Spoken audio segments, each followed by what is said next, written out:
Lecteurs et lectrices, bonjour. Alors voilà, ceci est le nouveau format de l'émission que je vous propose. Je suis debout. Voilà, maintenant le seul souci c'est que je suis obligé de porter des pantalons.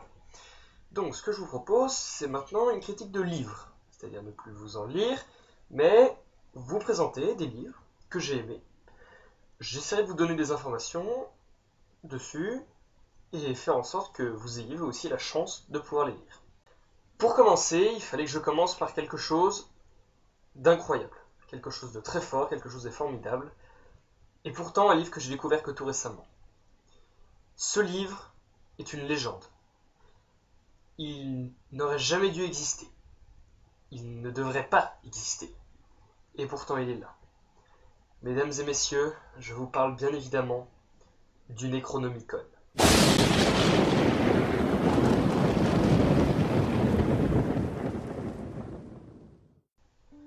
Le Necronomicon est un ouvrage décrit dans les œuvres de Lovecraft comme étant une source de folie, de savoir, de connaissances sur les grands anciens, des créatures titanesques venues de l'espace, venues d'autres mondes, inaccessibles à nous, de la 4e dimension selon certaines théories. Bref, des créatures improbables, comme le grand Cthulhu par exemple. Et il décrit des choses incroyables, je ne peux pas en parler.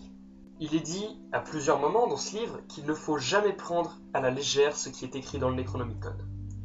Et je suis parfaitement d'accord avec cela. Il y a des savoirs que personne ne devrait connaître. J'ai d'ailleurs été extrêmement surpris quand je l'ai trouvé chez mon libraire. Le libraire aussi, par ailleurs, était surpris d'y voir ce livre. Déjà, avant de commencer à vous parler du contenu du livre, je pense qu'il serait bon de s'attarder quelques instants sur la couverture de celui-ci.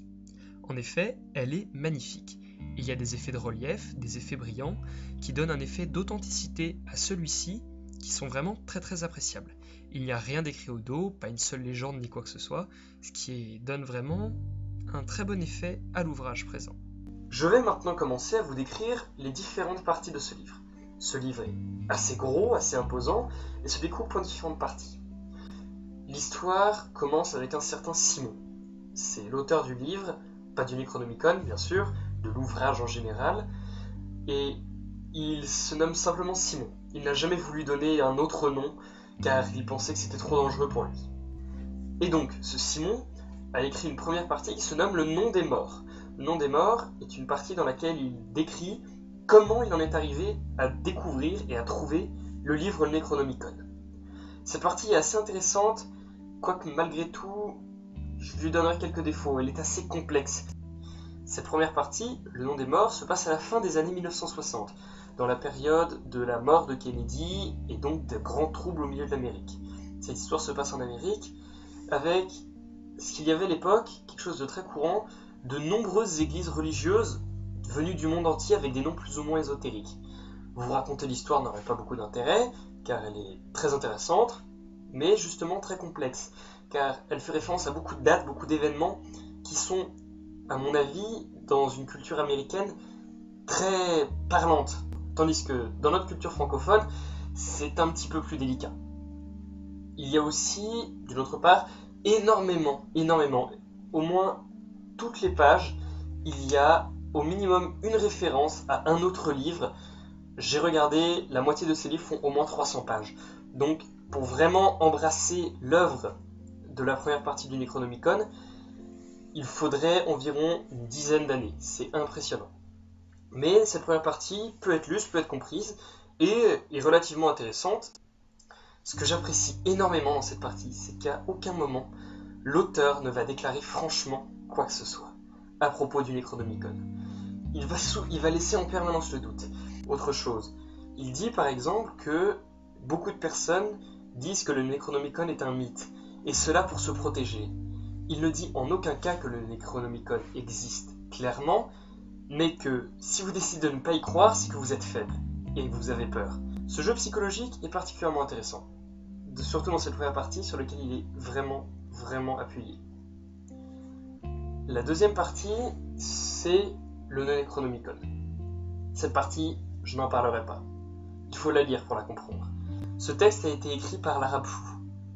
Si vous voulez en apprendre plus, je vous conseille de lire le livre de Necronomicon, ainsi qu'également toute l'écriture de Lovecraft, dans lesquelles le Necronomicon y est fait référence. À chaque fois, on apprend une bride d'histoire sur cet homme.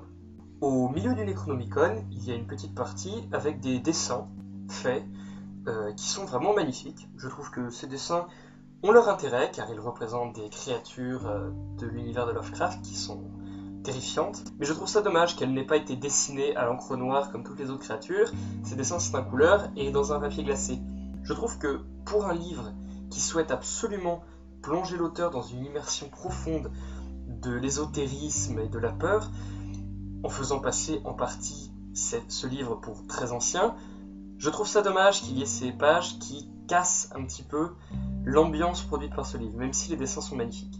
Ensuite vient la 4e partie qui se nomme le livre des sorts. Le livre des sorts est une partie qui contient 50 invocations en référence aux 50 noms de Marduk.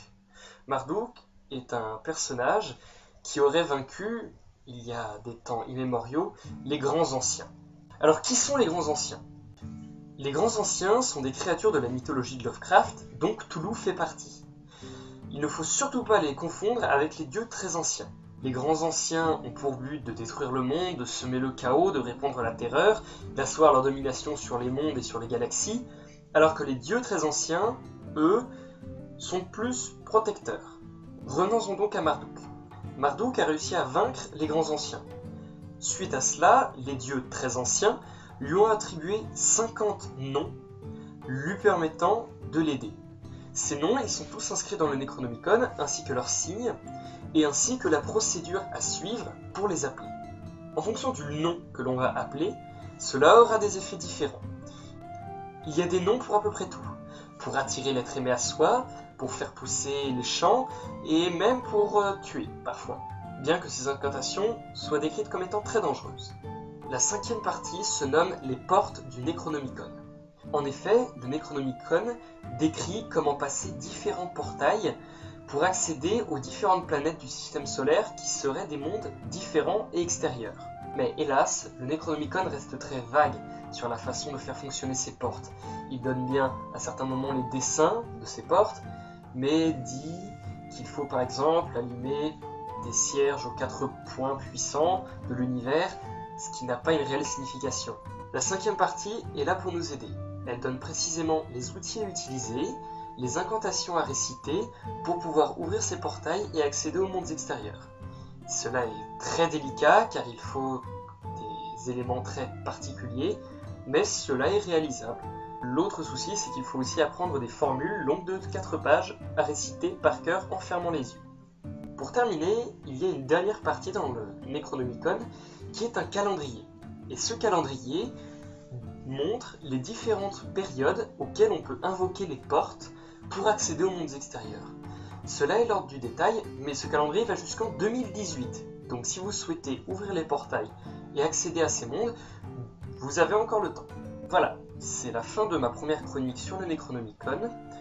J'espère que cela vous a plu. Si ça vous a plu, n'hésitez pas à partager la vidéo, à laisser un petit pouce vert ou un commentaire, ça fait toujours plaisir. Et je vous retrouve très prochainement pour un autre livre, sur un autre sujet, dans un autre monde. Merci et au revoir.